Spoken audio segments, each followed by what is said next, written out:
Hi friends, how are you? नमस्ते, good morning, सत श्री अकाल, सलाम वालेकुम। और आज हम करने वाले हैं ट्रांसपोर्टेशन इन प्लांट्स। ये प्लांट्स में ट्रांसपोर्टेशन कैसे होता है, क्योंकि एनिमल्स का हम पढ़ चुके हैं। प्लांट्स क्या है? ये लीव्स क्या बनाती है? खाना। तो ये खाना बनाती है तो प्लांट्स के बाकी पार्ट्स तक तो पहुंचाएगी। That is part of transportation. फिर फूड सिंथेसिस में वाटर की ज़रूरत पड़ती है, तो वाटर एब्जॉर्ब कहाँ से होगा? सॉइल से। वाटर एब्जॉर्ब कहाँ होगा? सॉइल से। नीचे से ऊपर वाटर आएगा, यहाँ से ट्रांसपायरेशन होगा। तो ये सब हम आज पढ़ने वाले हैं। और ट्रांसपोर्टेशन सिस्टम में इम्पॉर्टेंट बात क्या है? 3 प्रोसेस जो मैं आपको बताने वाला हूँ। Absorption of water from soil through roots, and then ascent of sap. Water ऊपर की तरफ चढ़ेगा, ऊपर की तरफ पूरा स्टेम को क्रॉस करता हुआ, और कहाँ तक आता है? लीव्स तक, और यहाँ से वेपोरेट होता है। That is known as transpiration. तो 3 processes: absorption of water, ascent of sap, upwards, movement of water upwards, right, and then vaporization of water from leaves through stomata, transpiration. तो इन सब की बात करते हैं, और अच्छे से नोट्स बनाना है आपको, और अच्छा काम करता रहना है, और इस तरह से पेड़ पर चढ़ने की कोशिश नहीं करें। चलो देखते हैं। तो बच्चों, करते हैं ट्रांसपोर्टेशन इन प्लांट्स, यानी पादपों में परिवहन, राइट। पहला क्वेश्चन ये आपका यहाँ बनता है, मैं आपको एक इंपॉर्टेंट इंफॉर्मेशन दे रहा हूँ, बहुत छोटा सा है, कभी कभी ये बेसिक क्वेश्चन पूछे जाते हैं। What is difference between transportation in plants and animals? तो यहां पर एक ही चीज आपको बता रहा हूं अभी, कि less elaborate as compare to animals. I mean transportation in plants is less elaborate as compared to animals. तो क्या कारण है भाई लेस एलोबरेट है? Why? तो यही क्वेश्चन बन जाता है। तो बहुत सिंपल सा आंसर है, आप खुद सोचो। एनिमल्स को तो एक जगह से दूसरी जगह जाना पड़ता है, भागना दौड़ना पड़ता है, वर्क करना पड़ता है, तो they require lots of energy, बहुत ज्यादा एनर्जी की जरूरत पड़ती है। तो animals are more active than plants. Plant तो एक जगह ही है बेचारा, जिंदगी भर वहीं खड़ा रहता है, तो they are less active than that of animals. That's why their transportation is less elaborate as compared to animals. अब बात ये होती है कि ट्रांसपोर्टेशन होता किसका है भैया? तो फ्रॉम आउटसाइड, बाहर से प्लांट्स क्या क्या गेन करता है और क्या ट्रांसपोर्ट करता है? तो number 1, gases, exchange of O2 and CO2, दोनों की जरूरत पड़ती है उसको, राइट। CO2 किसके लिए? फोटोसिंथेसिस के लिए। O2 किसके लिए? रेस्पिरेशन के लिए। वाटर भी आउटसाइड से ही लेगा। कहां से लेगा? सॉइल से। गैसेज एटमॉस्फेयर से। वाटर कहां से लेगा? सॉइल से। And minerals, dissolve minerals in water, ये आउटसाइड से प्लांट गेन करता है एंड ट्रांसपोर्ट करता है। और इंटरनल ट्रांसपोर्ट किसका होता है? तो मोटा मोटी ट्रांसपोर्टेशन को 2 पार्ट में बांट सकते हैं। The substances which are gain from outside, कौन कौन हो गए? Gases, water and minerals. And then internal में क्या आपको पता है? लीव्स क्या बनाती है? फूड बनाती है। अब फूड अगर लीव्स या पत्तियां बना रही है तो वो अपने पास ही थोड़ी रखेगी, पूरे प्लांट में डिस्ट्रीब्यूट होगा, तो अंदर ही अंदर ये ट्रांसपोर्टेशन होता है। हार्मोन्स अगर कहीं पे बन रहे हैं तो वो भी प्लांट्स में अलग अलग डिफरेंट प्लेसेस पे जाएंगे, राइट। तो ये इंटरनल ट्रांसपोर्टेशन हो गया। और these are substances gain from outside of the plant. तो यहां पर ये आपका क्वेश्चन का आपको समझ में आ गया। Less elaborate as compare to animal. Why? Less active than animals, require less supply of materials. चलो आगे बढ़ते हैं। तो बच्चों देखते हैं ट्रांसपोर्टेशन किस किस का हो रहा है बच्चों। Water plus minerals, number 2 gases, and number 3 organic food plus hormones. 3 kinds of substances are transported in plants. और तीनों के लिए अलग अलग सिस्टम है प्लांट में भी। लेस एलोबरेट तो है एनिमल से, लेकिन जितना भी है वो सिस्टमाइज्ड है, ऑर्गेनाइज्ड है। वाटर प्लस मिनरल्स के लिए कौन से टिश्यूज काम आते हैं? जाइलम। हिंदी में भी जाइलम, या एक शब्द आता है मुझे याद आ रहा है, दारू। दारू। ओके, गैसेस के ट्रांसपोर्टेशन के लिए क्या सिस्टम है बच्चों? गैसेस तो एटमॉस्फेयर से ले रहा है, तो उसके लिए क्या होता है? स्टोमेटा, जो कि जनरली लीव्स के क्या होता है, लोअर साइड में ज्यादा पाए जाते हैं, है ना। और रूट हेयर से भी गैसेस का एक्सचेंज होता है, स्टोमेटा से होता है, रूट हेयर से भी होता है। और गैसेस का किससे? लेंटिकल्स। लेंटिकल्स, तो ये लेंटिकल्स जो होते हैं वो वुडी रूट्स में होते हैं और स्टेम्स में होते हैं। अभी मैं आपको एक क्लिप बताता हूं जो मैंने शूट करी है। तो ये गैसेस का एक्सचेंज के लिए ये सिस्टम है। Organic food plus hormones are transported in plants by phloem. Xylem and phloem आपके मेन, इतना भी बोर्ड में पूछा हुआ है। Water and minerals are transported by xylem. Organic food and hormones are transported by phloem in plants. Gases can be exchanged or transported in plants by stomata, root hair and lenticles. Lenticles समझ लो, grooves बने हुए हैं, खांचे बने हुए हैं stems में, और वुडी रूट्स होती है, बड़ी बड़ी रूट्स होती है, उसमें भी लेंटिकल्स होते हैं।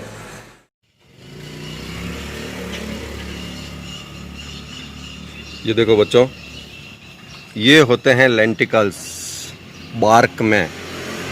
ये जो ग्रूव्स बने हुए हैं, these are known as lenticels. ये एक स्टेम है नीम का।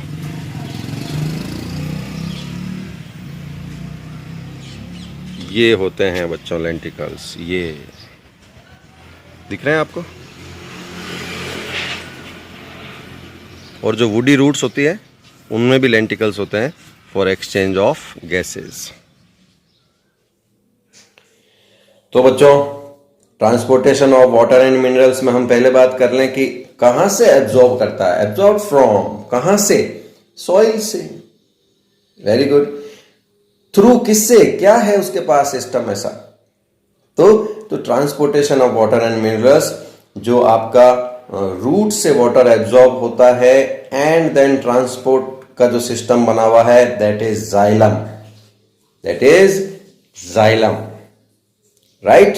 तो अभी हम इस पे बात करेंगे किस तरह से रूट से एब्जॉर्ब होता है और रूट से किस तरह से जाइलम तक पहुंचता है। जाइलम क्या है बच्चों? कॉम्प्लेक्स टिश्यू है, राइट। और क्या बात है, जाइलम एलिमेंट्स में आप क्या क्या लर्न करोगे? कंपोनेंट्स कौन कौन से हैं जाइलम के? तो there are 4 kinds of cells in present in xylem. Tracheids, number 2 vessels, number 3 xylem parenchyma, number 4 xylem fibres. आपको मजा आएगा थोड़ा सा डायग्राम देखेंगे तो जाइलम के आपको क्या ध्यान रखना है? वाटर एंड मिनरल्स के ट्रांसपोर्टेशन के लिए कौन रेस्पॉन्सिबल है? जाइलम। क्या है वो? कॉम्प्लेक्स टिश्यू है। टिश्यू है तो सेल्स होगी, तो there are 4 kinds of cells, tracheids, vessels, xylem parenchyma and xylem fibres. Transportation of water and minerals में कौन कौन से प्रोसेसेस इंक्लूड हैं बच्चों? तो बहुत सिंपल है। Number 1 absorption. पहले क्या होगा? एब्जॉर्प्शन होगा from soil. Then ascent of sap, जो भी एब्जॉर्ब हुआ है मटेरियल उसको ऊपर तक पुल करना, accent of sap. And the third one is transpiration. Hindi में बोलते हैं इसको वाष्पोत्सर्जन, जो कि लीव्स से कंटिन्यू वाटर वेपोराइज होता रहता है, that is known as transpiration. तो there are 3 processes are include in this topic, transportation of water and minerals, absorption, ascent of sap and transpiration. Detail में बात करते हैं बच्चों इनकी। चलो, process of transportation of water and minerals में number 1 discuss करते हैं, एब्जॉर्प्शन। पहला क्वेश्चन, वाटर एब्जॉर्ब होता कहां से है? अरे भाई सॉइल से। सॉइल में कौन रहती है? रूट्स। तो water is absorb by root hairs. अगर आप देखेंगे तो रूट के जो रूट होती है इस तरह से इंसर्ट होती है, रूट के टिप पर हेयर्स होते हैं, हेयर्स, रूट हेयर। अभी डायग्राम में बताऊंगा। रूट हेयर वाटर को एब्जॉर्ब करती है बच्चों। हाउ? कैसे? तो मैं बात यहां पर जो आपको मैं बता रहा हूं that is passive absorption. Passive absorption, क्योंकि एब्जॉर्प्शन दो तरह का होता है, passive and active. Passive absorption means no requirement of energy, without use of energy, automatic water अगर एब्जॉर्ब हो रहा है that is known as passive absorption. और पेसिव एब्जॉर्प्शन कैसे होता है? Higher water potential to lower water potential, यानी soil में जो वाटर पोटेंशियल है वो क्या है? हायर है, वहां से वाटर ट्रांसफर होता है कहां? लोअर वाटर पोटेंशियल, ये कहां है? रूट हेयर में। तो इस तरह से water is transferred from higher to lower water potential. It is known as passive absorption. And this absorption is also known as lateral transportation. Lateral कैसे होता है मैं डायग्राम में बताऊंगा अभी आपको। Lateral पहले इस तरह से वाटर एब्जॉर्ब होगा, देन ऊपर की तरफ चढ़ेगा, देन ऊपर की तरफ 1 2 L बना रहा हूं, 1 2, पहले इस तरह से लेटरल एंड देन अपवर्ड्स, ऊपर की तरफ, प्लांट की तरफ, लीव्स की तरफ। तो अभी हम किसकी बात कर रहे हैं? Lateral transportation. कौन करता है बच्चों? Root hair. अभी उसका पूरा पाथ बात करेंगे। ये तो बात बताई मैंने वाटर की। Minerals are absorbed by root epidermal cells at root apex. Root apex मतलब ये रूट टिप। तो रूट टिप पर कुछ स्पेशल सेल्स होती है जो कि मिनरल्स को एब्जॉर्ब करती है, राइट? मिनरल्स का जो एब्जॉर्प्शन है उसको हम दो पार्ट में बांट सकते हैं, passive absorption and active absorption. Passive का मैंने अभी बताया क्या है बच्चों? Higher potential to lower potential जब ट्रांसफर होता है तो वो पेसिव है। And the use of energy अगर कुछ हो रहा है तो वो lower concentration to higher concentration, यानी उल्टा जब प्रोसेस होए तो वो क्या कहलाता है? एक्टिव। तो ये सब आपके पास आप नियम ध्यान में रख लो, इनकी डिटेल आप जब 11th-12th में जाएंगे तो डिटेल में आएगा। थोड़ा सा हम और आगे बात करते हैं। Again we are in topic of absorption of water and minerals. तो फिर मैं बात कर रहा हूं यहाँ पे लेटरल ट्रांसपोर्टेशन की। तो उसका मैं पाथ बताने के लिए आपको बता रहा हूं। रूट हेयर जो होते हैं, अभी मैंने बताया कहां होते हैं? रूट की टिप पर, आगे के हिस्से में, रूट की टिप पर आगे के हिस्से में हेयर्स होते हैं। और उसका डायमीटर जो होता है रूट हेयर का वो 10 माइक्रोमीटर होता है, यानी बहुत बहुत बहुत कम होता है बच्चों diameter, 10 micrometre root hair. Root hair जब वाटर को एब्जॉर्ब करते हैं तो ट्रांसफर करते हैं एपिडर्मिस में। एपिडर्मिस से वाटर ट्रांसफर होता है कॉर्टेक्स में। Then through passage cell cortex to water enter करता है एंडोडर्मिस में। And then through pericycle endodermis to water transfer होता है जाइलम वेसल्स एंड ट्रेकिएट्स, यानी हमारे जाइलम एलिमेंट्स तक, जाइलम सिस्टम तक पहुंचता है। This is the pathway of water. और बहुत बार बोर्ड में क्वेश्चन आया हुआ है। तो सॉइल से लेटरल जो ट्रांसपोर्टेशन होता है, वाटर सबसे पहले वाटर एंड मिनरल जो सॉल्यूशन है किस में एंटर करते हैं? Root hair. रूट हेयर से कहां जाते हैं? Epidermis, then cortex, then cortex to endodermis through passage cell, and then epidermis to pericycle and pericycle to xylem vessels and tracheids. अब यहां जाइलम तक पहुंचने के बाद वाटर को ऊपर की तरफ पुश किया जाएगा, लीव्स तक पहुंचाना है ना, पत्तियों तक। तो ये मैंने सिर्फ लेटरल ट्रांसपोर्टेशन बताया है, लेटरल। अब जाइलम तक पहुंचने के बाद सेकंड स्टेप क्या होगा? एसेंट ऑफ सेप, यानी वाटर ऊपर चढ़ेगा प्लांट में। अपवर्ड मूवमेंट ऑफ वाटर, जिसको हम आगे कंटिन्यू करेंगे नेक्स्ट क्लिप में। एंड देन हम पढ़ेंगे ट्रांसपायरेशन, वाष्पोत्सर्जन। लगातार लीव से वाटर बाहर वेपोराइज होता रहता है। पहुंच कहां रहा है? रूट से पहुंचाना कहां है? कौन से प्रोसेस तक? ट्रांसपायरेशन से। तो लेटरल ट्रांसपोर्टेशन का ये पाथ है। एंड देन जाइलम क्या करता है? एसेंट ऑफ सेप करता है, अपवर्ड मूवमेंट ऑफ वाटर। ये देखो बच्चों, ये क्या है? रूट है, जो कि एक्सटेंशन ही होता है सेल का। न्यूक्लियस भी होता है इसमें, वैक्यूल भी होती है। अभी डायग्राम बताता हूं। रूट हेयर जो ये है, यहां से वाटर एंटर करता है, then epidermis to cortex, cell से ट्रांसफर होता हुआ passage cell, this is passage cell. तो कॉर्टेक्स से कहाँ जाता है बच्चों, देखो कौन है ये, endodermis, outer layer endodermis, then endodermis to pericycle, ये पिंक कलर वाली अंदर की पेरिसाइकल, और वहां से कहाँ पहुंच जाता है, जाइलम एलिमेंट्स में, ये जाइलम, ये जाइलम, ये जाइलम, ये जाइलम, और ये दिख रहा है आपको ये बीच वाला, ये वाला सारा पार्ट, दिस इज फ्लोएम। तो अभी हमको किसकी बात करनी है, जाइलम की। डायग्राम बनाना है अच्छे से आपको। ये थोड़ा सा आपको रूट हेयर का डायग्राम बताता हूं। कॉर्टेक्स के बाद एपिब्लेमा सेल की लेयर होती है। एपिब्लेमा सेल का एक्सटेंशन ही है ये, आप इसको सेल ही मानिए रूट हेयर को। देखो ये इसका कौन है, न्यूक्लियस है ना, और ये अंदर कौन है बच्चों, this is known as vacuole, vacuole, ये व्हाइट कलर का जो दिख रहा है, ठीक है। और सॉइल के पार्टिकल्स के अंदर एंटर कर जाती है बीच में कैपिलरीज में, क्योंकि आपको मैंने बताया डायमीटर कितना होता है, 10 माइक्रोमीटर है ना, माइक्रो आई थिंक 10⁻⁻⁶ मीटर, बहुत बहुत कम होता है बच्चों। तो इजीली कैपिलरीज में एंटर कर जाती है और वाटर को एब्जॉर्ब करके, आगे मैंने आपको पाथवे बताया था। इस डायग्राम में मैं आपको काफी सारी बातें बता सकता हूं बच्चों, कि देखो ये किस तरह से प्लांट के अपर पार्ट्स तक वाटर पहुंचता है। तो क्या मैंने प्रोसेस बताए थे, first lateral transportation, root hair to xylem, then ascent of sap, ऊपर की तरफ वाटर चढ़ता है उसको क्या बोलते हैं, ascent of sap, and then transpiration, then stomata के थ्रू वाटर बाहर निकलता रहता है, that is known as transpiration. तीनों स्टेप इस डायग्राम में शो हो रहे हैं, absorption of water by root hair, ascent of sap and transpiration.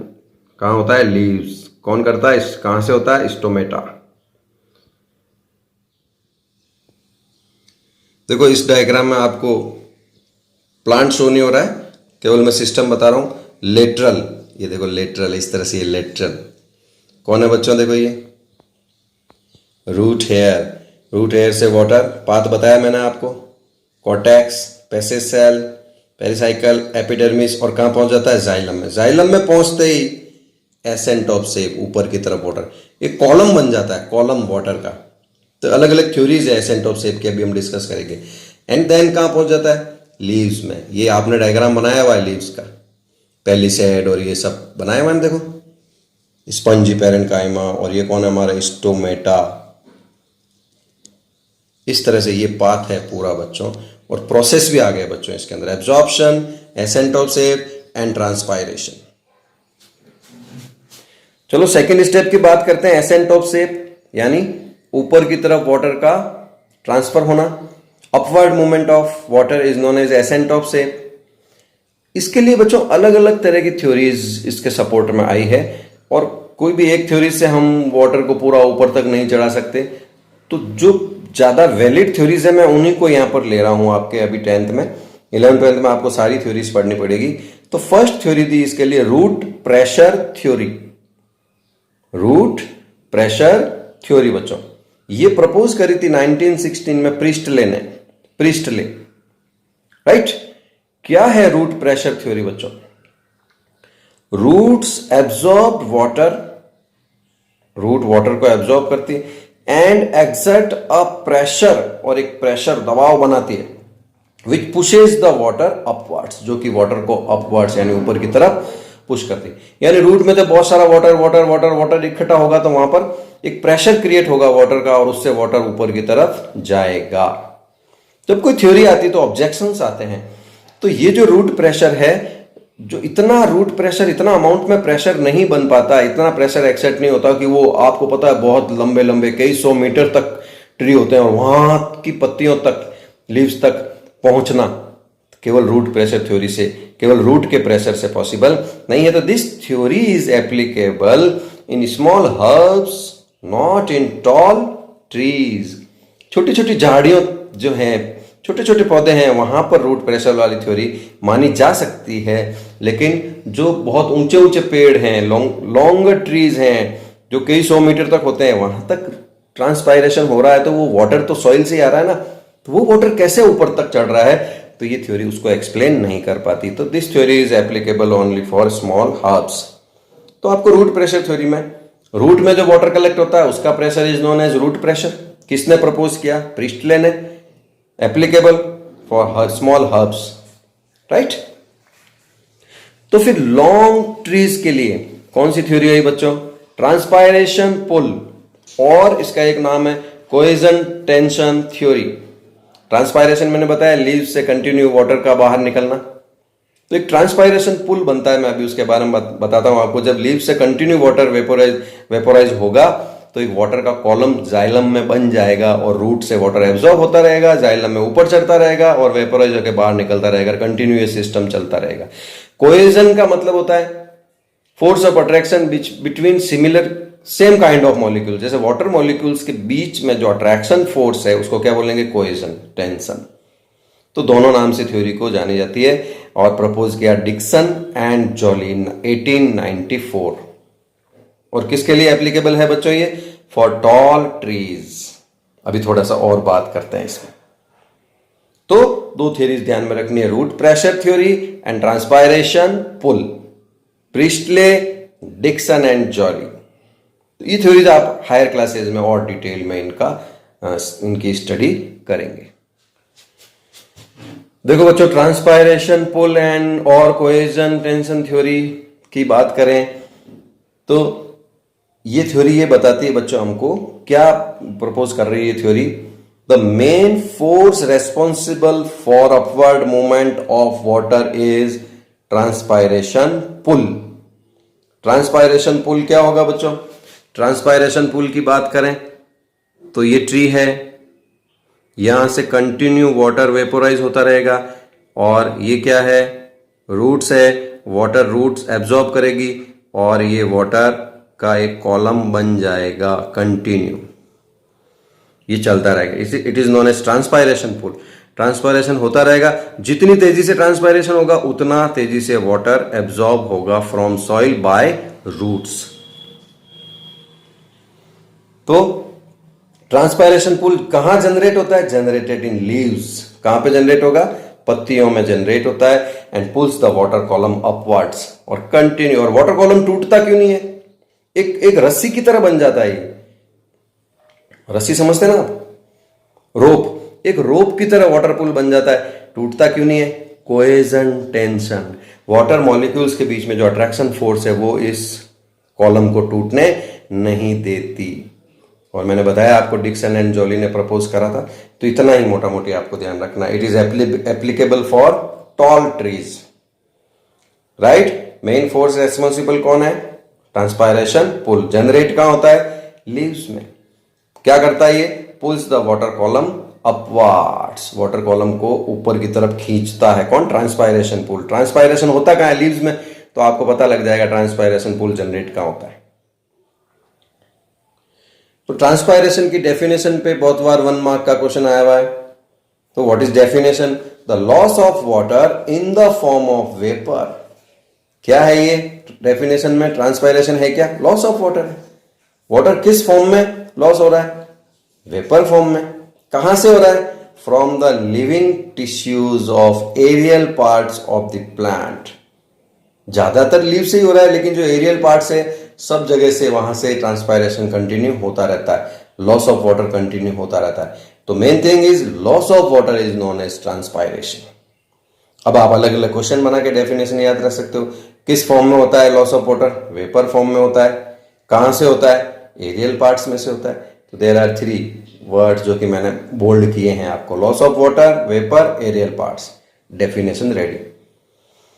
होता कैसे है ये ट्रांसपायरेशन? डिफ्यूजन। डिफ्यूजन, विसरण, हिंदी में बोलते हैं इसको विसरण। 9th क्लास में पढ़ा आपको। Higher concentration to lower concentration transfer होना मटेरियल का, सब्सटेंसेस का, जो गैसेज में हाईएस्ट होता, हाईएस्ट रेट पर होता है। तो higher concentration to lower concentration is known as diffusion, right. और कौन कौन सी कंडीशन फेवरेबल है ट्रांसपायरेशन के लिए। कब ट्रांसपायरेशन अच्छा होता रहेगा? हाई टेम्परेचर हो एटमॉस्फेयर का आसपास का, राइट, लो ह्यूमिडिटी हो। अगर ह्यूमिडिटी ज्यादा होगी तो वाटर वेपराइज होके बाहर आ नहीं पाएगा। आप सोचो ना, बारिश के मौसम में, अभी इस मौसम में हमारा पसीना इतना जल्दी नहीं सूखता है ना, क्योंकि एयर में खुद में ह्यूमिडिटी है। एंड ड्राई एटमॉस्फेयर कैसा होना चाहिए?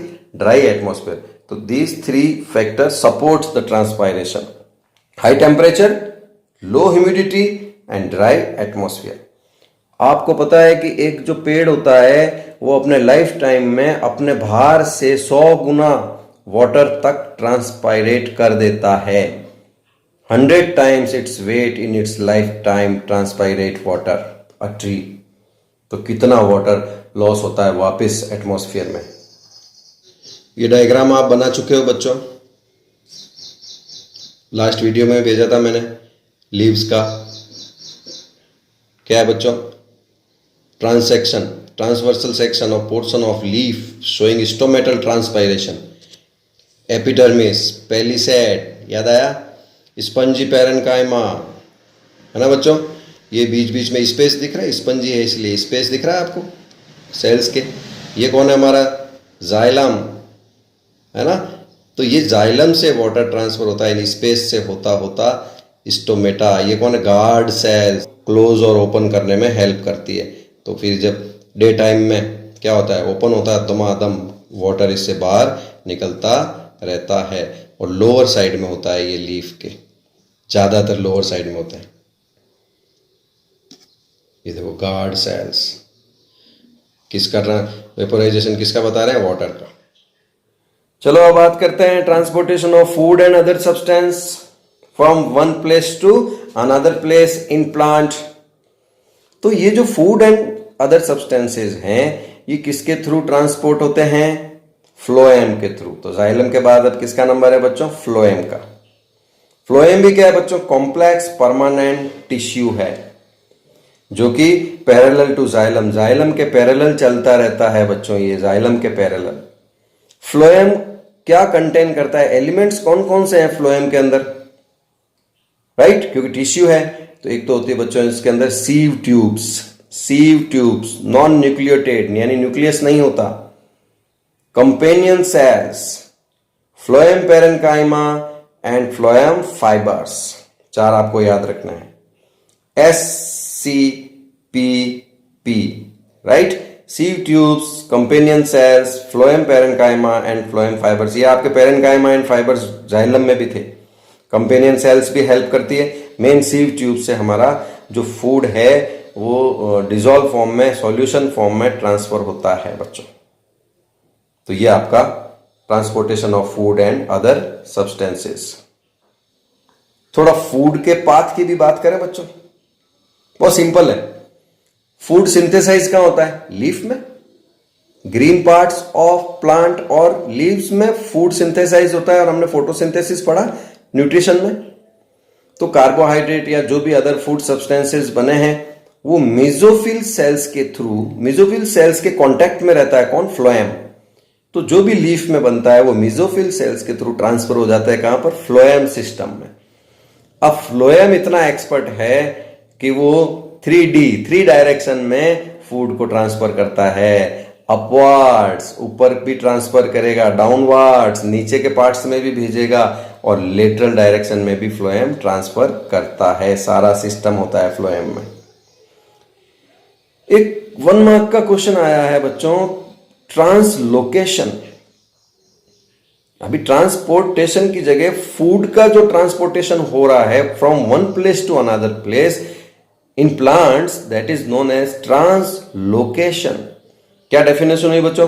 Transport of food from leaves to other parts of the plant, transport of food from leaves to other parts of the plant। क्योंकि आपको पता है लीव्स क्या है?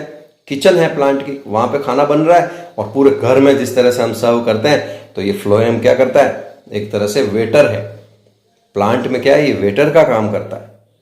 तो जो ऊपर के फ्लोर पे रह रहे हैं उनको भी खाना पहुंचा रहे हैं, अंडरग्राउंड में रह रहे हैं उनको भी पहुंचा रहे हैं, साइडों में रह रहे हैं उनको भी पहुंचा रहे हैं, ठीक है? खुद को जरूरत है खुद भी खा रहे हैं। तो ये ट्रांसलोकेशन का काम कौन करता है? फ्लोएम। तो ये डेफिनेशन 1 मार्क की आई हुई है। देखो फ्लोएम टिश्यू का एक पार्ट शो हो रहा है, part of the phloem tissue. देखो बच्चों, ये रही आपकी सीव प्लेट्स, यहीं से सीव ट्यूब्स, ये रहे बच्चों ये सीव ट्यूब्स, राइट। ये आपकी कंपेनियन सेल, कौन है बच्चों? Companion cell. ये फिर ये सीव पोर, वापस ट्यूब्स है तो पोर तो होगा उनका। ये सीव ट्यूब्स बहुत सारी यहाँ पर भी बताई हुई है। और ये phloem parenchyma cell, phloem parenchyma cell labelling. आप डायग्राम बनाओगे तो आपको अच्छे से पता लग जाएगा। और ये जाइलम के पैरेलल चलता है बच्चों। तो देखा बच्चों आपने सारा सिस्टम। थोड़े से डायग्राम बनाने में आपको टाइम लगेगा, लेकिन जो डायग्राम आपको एसेंशियल लगते हैं वही डायग्राम बनाएं। नोट्स में बहुत ज़्यादा कलर्स, बैकग्राउंड में इतना कलर यूज़ नहीं करें कि मेन वर्ड अपने को अच्छे से नहीं दिखे। You can use multi colours for words, right, but वो बैकग्राउंड कलर मत दें। जो मैं आपको ब्लॉक में डाल रहा हूँ नोट्स को इस तरह से करके, उसके अंदर कलर नहीं करें, ठीक है, ताकि अट्रैक्टिव बनाना है, इरिटेट करने वाले नोट्स नहीं बनाने हैं अपने को। तो देखते रहना है chemistry with Siddharth sir, bio with Siddharth sir. और लाइक शेयर एंड कमेंट्स करना नहीं भूलें, हर एक को कमेंट्स करना है, right. Thank you very much, have a nice day, जय हिंद।